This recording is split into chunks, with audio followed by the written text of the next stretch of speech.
Hello my dear students, welcome to Gyan Manjari વિદ્યાપીઠ મહુવા. વિદ્યાર્થી મિત્રો, ધોરણ 11 વિષય આંકડાશાસ્ત્રના આ વિડીયો લેક્ચરમાં આપણે વાત કરવાના છીએ આપણું પ્રકરણ નંબર 2 જે છે માહિતીનું આપણે વર્ગીકરણ કરી રહ્યા છીએ, સાથે સાથે માહિતીને કઈ રીતે પ્રેઝન્ટ કરવી, નિરૂપણ કરવું. હવે માહિતીને નિરૂપિત કરવા માટે આપણા ગયા લેક્ચરોમાં આપણે સમજ્યા હતા જે ટેબલ્સ ની મદદ વડે આપણે કેવી રીતે માહિતીને પ્રેઝન્ટ કરી શકીએ. હવે આપણે જાણીએ છીએ કે માહિતીને પ્રેઝન્ટ કરવા માટેની એક સૌથી અગત્યની મેથડ હોય તો એ છે આકૃતિઓ. એના અંદર પછી આલેખ આવી જાય, પાઈ ચાર્ટ આવી જાય, આકૃતિઓ આવી જાય. તો આજે આપણે એ જ ટેક્સ્ટબુકનો ટોપિક નંબર 2.4 જે છે આકૃતિઓ, ઇંગ્લિશમાં કહીએ તો ડાયગ્રામ્સ, એના વિશે વાત કરવાની છે. ખૂબ જ રસપ્રદ ટોપિક અને પરીક્ષાના દૃષ્ટિકોણથી અગત્યનો ટોપિક છે. તો ચાલો સ્ટાર્ટ કરીએ આજનો આપણો લેક્ચર.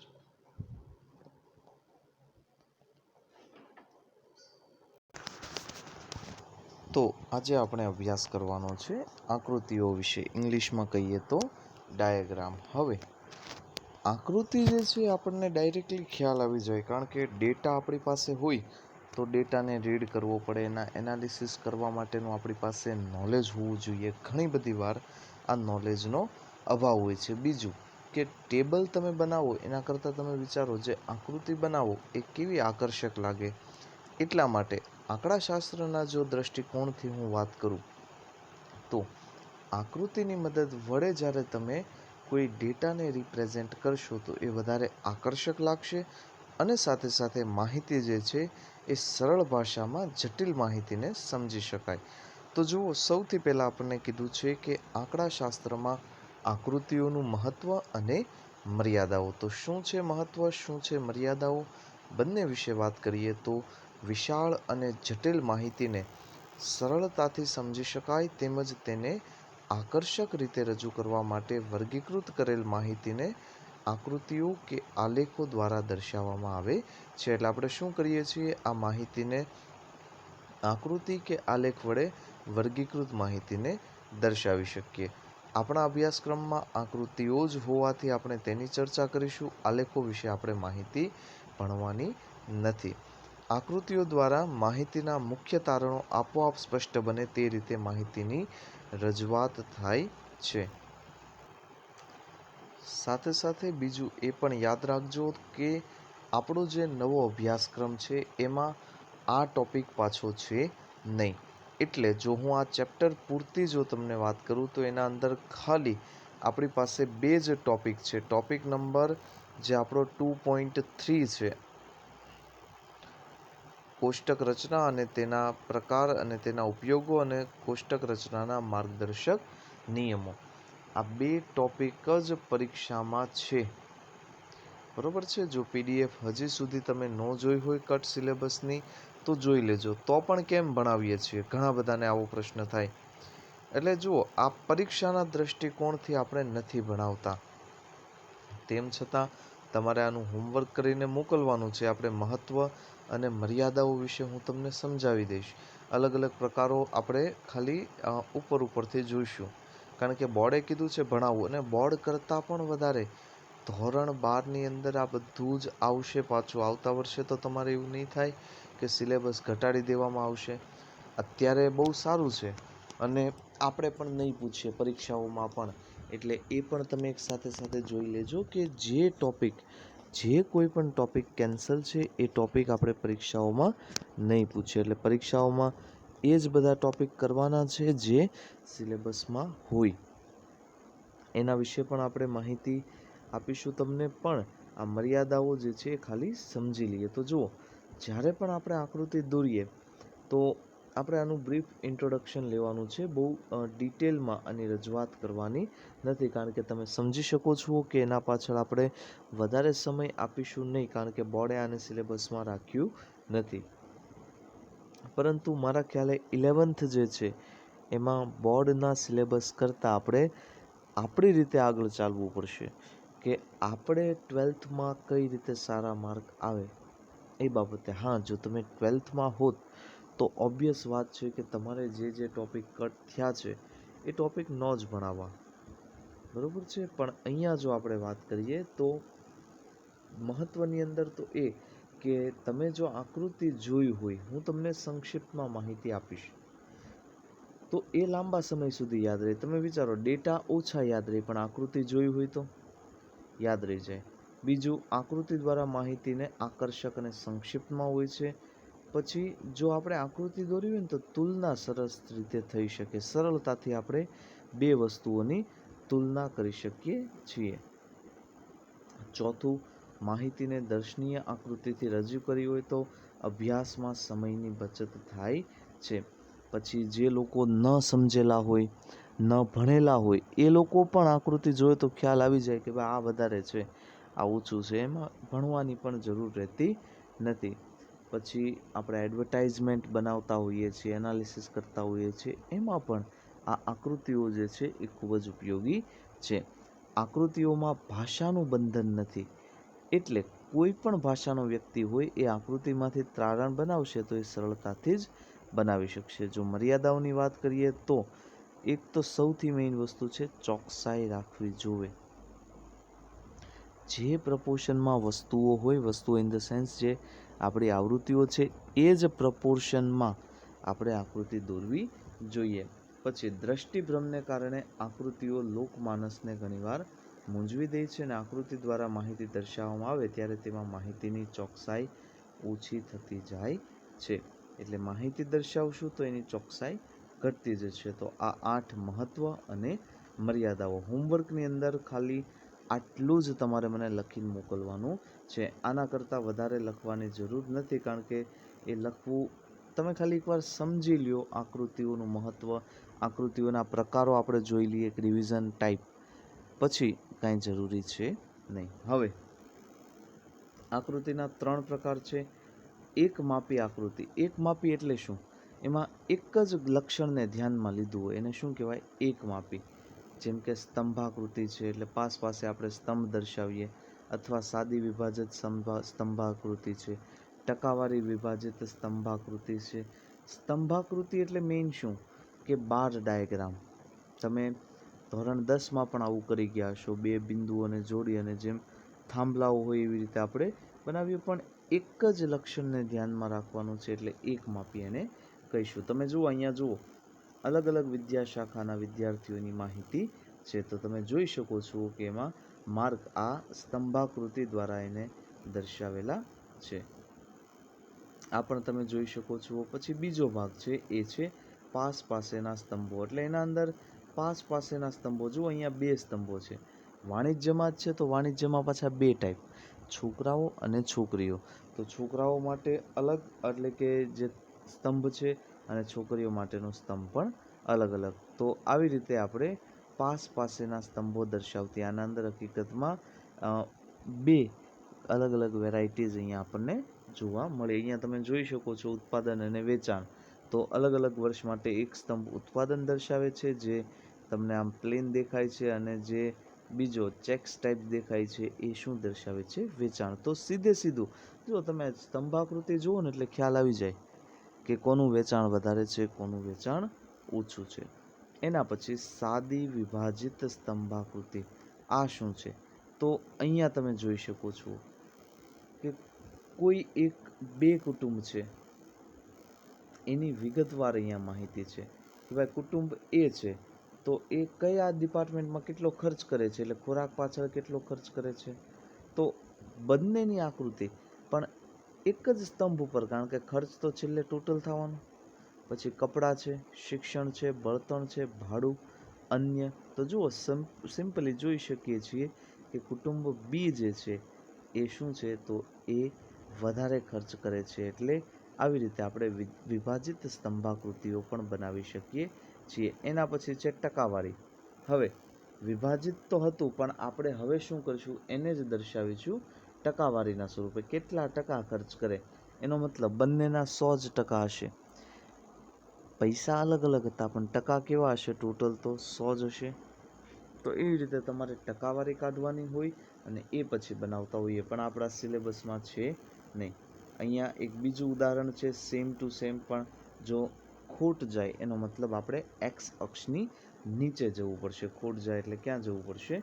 નીચે. એટલે આ બધી હતી એક માપી આકૃતિઓ, જેના અંદર આપણે પાસ પાસેની આકૃતિઓ, પછી વિભાજિત સ્તંભાકૃતિ જોઈ, સામાન્ય સમસ્તંભાકૃતિ જોઈ, જે તમારે ખાલી એકવાર આઈડિયા લેવાનો હતો. ક્યાંય લખવાનું નથી, કાંઈ એનું હોમવર્ક કરવાનું નથી, ક્યારેય વાંચવાનું પણ નથી. આ તો ખાલી આપણે એકવાર નજર ફેરવી ગયા. ત્યાર પછી જો દ્વિમાપી આકૃતિની વાત કરીએ, દ્વિમાપીનો મતલબ શું થાય કે એક જ પરિમાણ રજૂ કરવા માટે એક માપી વાપરીએ, તો એના અંદર હવે જ્યારે માહિતીનો વ્યાપ મોટો હોય તો શું કરીએ આપણે? તો બંને માપને ધ્યાનમાં લઈશું. હવે એના અંદર એક બહુ ફેમસ છે પાઈ ચાર્ટ. જો સર્કલ ડાયાગ્રામ, વર્તુળ આકૃતિ.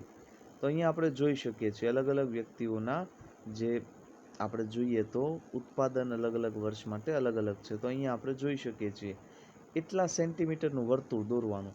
એટલે જે વર્તુળ મોટું છે એ સિમ્પલી આપણે સમજી શકીએ છીએ કે જે વર્તુળ મોટું છે એ વર્તુળ જે છે એના અંદર ઉત્પાદન વધારે હશે, અને જે વર્તુળ નાનું હશે એનું ઉત્પાદન ઓછું હશે. એટલે સિમ્પલી જે કોઈ માણસ કદાચ અભણ પણ હોય અને એ આકૃતિ જુએ તો એને સિમ્પલી ખ્યાલ આવી જાય કે આના અંદર કયો કોન્સેપ્ટ છે અથવા કઈ રીતે આને આપણે સમજી શકીએ છીએ. હવે એ વર્તુળ આકૃતિ અને વૃત્તાંશ આકૃતિ બેયમાં ફરક એટલા માટે આ ભણાવવું પડે આઉટ ઓફ સિલેબસ હોવા છતાં પણ. કારણ કે વર્તુળ આકૃતિમાં શું કરીએ છીએ, માહિતી પ્રમાણે ત્રિજ્યા લઈ લઈએ છીએ, બરાબર છે, અને એ ત્રિજ્યાનું વર્તુળ દોરીએ. પણ જ્યારે આપણે વાત કરીએ પાઈ ચાર્ટની, વૃત્તાંશ આકૃતિમાં, તો એક જ વર્તુળ ઉપર અલગ અલગ ભાગ આપણે દર્શાવીશું. જો અહીંયા આપણી પાસે